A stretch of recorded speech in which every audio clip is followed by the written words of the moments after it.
Hello प्यारे साथियों, आज के इस क्लास में आप सबों का स्वागत है। जैसा कि आप सबों को पता है कि डीएलएड एंट्रेंस देने वाले जितने भी स्टूडेंट्स हैं और जो उर्दू की तैयारी करते हैं उसका ये चौथा क्लास है। यहाँ पे लिखा है सिफत और उसकी किस्में। सिफत किसे कहते हैं और उसकी कितनी किस्में हैं, आज के इस क्लास में मैं इसे डिफाइन करने वाला हूँ, इसे एक्सप्लेन करने वाला हूँ। तो सिफत किसे कहते हैं, इसको हम मोटे मोटे तौर पे ऐसे समझेंगे कि किसी भी नाउन का, किसी भी इस्म का खूबी या खराबी को हम सिफत कहते हैं। इस चीज़ को आप सिर्फ याद रखिए कि सिफत किसी भी चीज़ के खूबी या खराबी, उसकी भलाई या बुराई को हम क्या कहते हैं, सिफत कहते हैं। अब देखते हैं डेफिनेशन क्या है। वह इस्म है जिससे किसी इस्म की भलाई या बुराई जाहिर होती है, उसी को क्या कहते हैं, सिफत कहते हैं। लिखा है यानी सिफत किसी इस्म की यानी किसी नाउन की हालत को बतलाती है, कैफियत को बतलाती है या फिर मिकदार को बतलाती है। तो सीधा सीधा हम समझेंगे कि अगर कोई नाम है, उसके अंदर किसी चीज़ की भलाई या फिर कोई बुराई अगर है, तो उसी भलाई या बुराई को ही हम क्या कहते हैं, सिफत कहते हैं।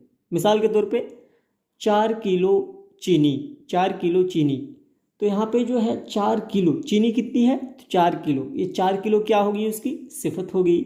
इसी तरीके से मोटा लड़का, यहाँ पे देख सकते हैं लिखा है मोटा लड़का यानी मोटा आदमी, तो आदमी की क्या यहाँ पे एक बुराई या फिर भलाई बताया जा रहा है, तो ये मोटा जो है, मोटा क्या है, सिफत है। इसी तरीके से यहाँ पे लिखा है कि मोटा सिफत है और आदमी इस्म है। अब ऊंचे दरख्त, दरख्त क्या है भाई, दरख्त है आपका इस्म और इसकी जो खूबी या खराबी है वो ऊंचा है, यानी दरख्त का ऊंचा होना एक तरह से उसकी खूबी या फिर खराबी है, तो इस ऊंचे को क्या कहेंगे, सिफत कहेंगे। इसी तरह से आप अपने मन से भी हज़ारों एग्जाम्पल बना सकते हैं। यहाँ पे देखिए काली गाय, यहाँ पे आप हमें कमेंट भी बता सकते हैं कि काली क्या है और गाय क्या है, इसी तरह से एटीसी एनी वगैरह। अब आगे चलते हैं कि मौसूफ किसे कहते हैं। ये एक्स्ट्रा चीज़ है जो इसी क्लास में इसको पढ़ना और समझना बेहद ज़रूरी है। यहाँ पे मौसूफ के बारे में लिखा है जिस इस्म की भलाई या बुराई जाहिर होती है उसे मौसूफ कहते हैं। यानी अगर किसी इस्म की, किसी नाउन की बुराई या भलाई जाहिर हो तो उस नाउन को क्या कहेंगे, मौसूफ कहेंगे। मिसाल के तौर पे मोटा आदमी, यहाँ पे तो हमें पता चल गया था कि मोटा क्या है, मोटा सिफत है, लेकिन ये आदमी को हम इस इस्म को क्या कहेंगे, इसे मौसूफ कहेंगे। यानी जिस चीज़ की बुराई या भलाई जाहिर हो उस चीज़ को क्या कहेंगे, मौसूफ कहेंगे।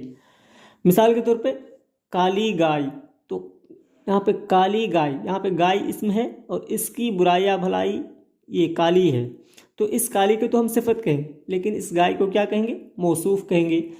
अब दो चीज़ समझने के बाद अब आगे चलते हैं और पढ़ते हैं सिफत की कितनी किस्में हैं।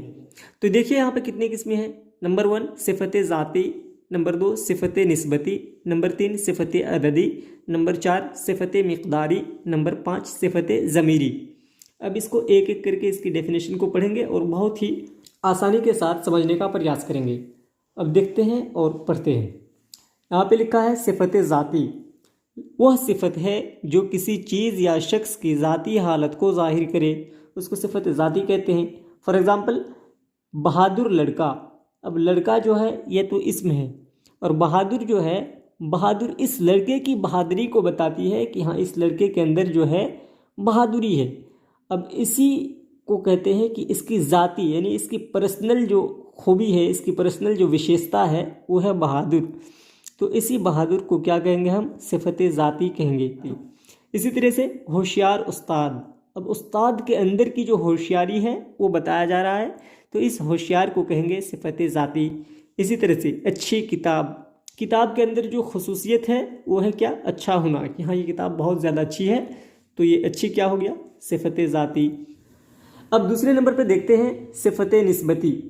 अब सिफत निस्बती क्या है, वह अल्फाज हैं जिनका किसी दूसरी चीज़ से लगाव या निस्बत ज़ाहिर होती है, जैसे कश्मीरी, पंजाबी वगैरह। मिसाल के तौर पर हम मिसाल को देखते हैं। पहले मिसाल में लिखा है कश्मीरी शॉल अच्छा होता है। कहाँ का शॉल भाई, कश्मीर का शॉल। कश्मीरी शॉल मतलब ये कश्मीरी जो है कश्मीर से ताल्लुक़ रखता है, तो इसीलिए यहाँ पे बता ही दिया गया है आपको कि जो किसी दूसरी चीज़ से लगाव या फिर निस्बत, यानी इस कश्मीरी शॉल, कश्मीरी कहने का मतलब है कि इसकी निस्बत कश्मीर की तरफ की जाती है, तो यहाँ पे ये कश्मीरी क्या हो गया, सिफत हो गया, सिफते निस्बती। अब आगे देखते हैं कि तीसरे नंबर पे क्या है। अब तीसरे नंबर पे है सिफते अददी। अदद मतलब होता है काउंट, यानी नंबर, किसी भी गिनती को अदद कहते हैं। तो अब इसी से रिलेटेड होना चाहिए। अब देखिए यहाँ पे डेफिनेशन में क्या लिखा है, वह सिफत है जिसमें तादाद के माना पाए जाएं, यानी तादाद मतलब संख्या, गिनती। तो जिसमें तादाद के माना पाए जाएं उसको क्या कहेंगे, सिफत अददी कहेंगे। यानी जिससे किसी इस्म की तादाद यानी उसकी काउंट मालूम हो सके उसको क्या कहते हैं, सिफत अददी। जैसे 2 आदमी, यहाँ पे आदमी तो इस्म है लेकिन 2 कहने से पता चला कि आदमी कितने हैं, 2 है, तो इस 2 को कहेंगे सिफत अददी। इसी तरह से 4 लड़के, तो इस 4 को हम कहेंगे सिफत अददी। यहाँ पे कुछ मिसालें भी लिखी गई है। ये आम से 2 गुना है, यहाँ पे क्या है, 2 गुना। तो ये किससे 2 गुना है, ये आम से 2 गुना है, मतलब कोई भी चीज़ है जो आम से 2 गुना है। तो यहाँ पे 2 गुना बताया गया, इसको भी हम कहेंगे सिफत अददी। यहाँ पे आगे लिखा गया है तीसरी क्लास कहाँ है। अब कौन सी क्लास भाई, तो तीसरी क्लास। यहाँ पे भी पता चल रहा है काउंटिंग की कि कौन सी क्लास है, तो तीसरी क्लास, यानी 3rd क्लास कहाँ पे है। तो इस तीसरी को क्या कहेंगे, सिफत अददी। इतना जानने के बाद अगर सिफत अददी की गहराई को जानना चाहें तो जान सकते हैं। चलिए इसे हम थोड़ा सा मुख्तसर में बताते हैं। अब सिफत अददी की और किस्में निकल के आती है, वो क्या क्या है, अदद मुअय्यन और अदद गैर मुअय्यन। अदद मतलब काउंट होता है, मुअय्यन मतलब फिक्स, यानी किसी फिक्स काउंटिंग को क्या कहेंगे, सिफत मुअय्यन कहेंगे। जैसे 2 लड़के, तो 2 लड़के, इससे पता चल गया कि 2 ही लड़के, ना 2 से ज़्यादा और ना 2 से कम। इसी तरह से अगर बोलेंगे कि 6 उस्ताद, तो 6 उस्ताद कहने से पता चल गया कि हाँ 6 ही उस्ताद, ना 6 से कम और ना ही 6 से ज़्यादा। लेकिन अगर गैर मुअय्यन बोलेंगे तो इसका ऑपोजिट हो जाएगा, मुअय्यन का ऑपोजिट हो जाएगा गैर मुअय्यन, यानी गैर मुअय्यन उसे कहते हैं जो फिक्स ना हो। तो इसका एग्जाम्पल इस तरह से हो सकता है कि कुछ उस्ताद, इसी तरह से बोलेंगे और चंद लड़के, इसी तरह से बोलेंगे चंद लड़कियां। आप इसी प्रकार से आप समझ सकते हैं। अब आगे चलते हैं और चौथी किस्म को देखते हैं। चौथी किस्म में लिखा है सिफत मिकदारी। क्या लिखा है, सिफत मिकदारी। अब सिफत मिकदारी किसे कहेंगे उसे थोड़ा सा ध्यान से देखिए। सिफत मिकदारी वह सिफत है जो किसी मिकदार को जाहिर करता है। मिकदार मतलब हो गया क्वांटिटी, जो किसी चीज़ की क्वांटिटी को जाहिर करे उसे क्या कहते हैं, सिफत मिकदारी कहते हैं। जैसे थोड़ी रकम, बहुत दिन, कुछ दूध वगैरह। अब मिसाल के ज़रिए हम समझते हैं कि इसकी क्या एग्जाम्पल दे रखा है। मेरे पास थोड़ी रकम है, मतलब यहाँ पे आपको फिक्स नहीं है और आपके पास ये चीज़ जो है पता नहीं है कि आपके पास एग्जैक्ट कितना रुपया है, कितनी रकम है, आपको पता नहीं है। तो इसी यहाँ पे जो है थोड़ी, ये थोड़ी क्या हो गया, सिफत मिकदारी हो गया। दूसरी मिसाल में है मैंने कुछ दूध पिया। यहाँ पे ये पता नहीं चल पा रहा है कि आपने कितना दूध पिया, आप 2 गिलास पिए या 1 जग पिए या आधा लीटर पिया, तो ये चीज़ पता नहीं कर चल पा रहा है। और दूध जो है ये किसी मिकदार की चीज़ है, तो कुछ दूध, यहाँ पे कुछ क्या हो जाएगा, कुछ आपका सिफत मिकदारी हो जाएगा। अब 5वीं और आखिरी किस्म क्या है, सिफत ज़मीरी। सिफत ज़मीरी किसे कहते हैं, थोड़ा सा देखिए।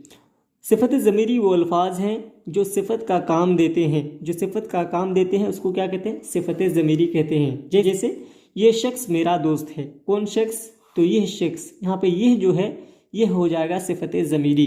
इसी तरह से वह किताब मेरी है, कौन सी किताब भाई, तो वह किताब जो है इससे पता चलता है कि वो किताब किसकी है, मेरी है। तो यहाँ पे हो जाएगा वह क्या है, वह सिफत ज़मीरी है। अब कौन जाना चाहता है, तो कौन जाना चाहता है में कौन हो जाएगा, सिफत ज़मीरी। उम्मीद करते हैं आज के इस क्लास में आपको सिफत की सारी टाइप्स अच्छी तरह से समझ में आ गई है। यदि आपको कहीं भी किसी तरह की दिक्कत है तो आप हमें कमेंट करें, मैं उसका निराकरण करने के लिए तैयार हूँ। अभी तक के लिए इतना ही, बहुत बहुत शुक्रिया।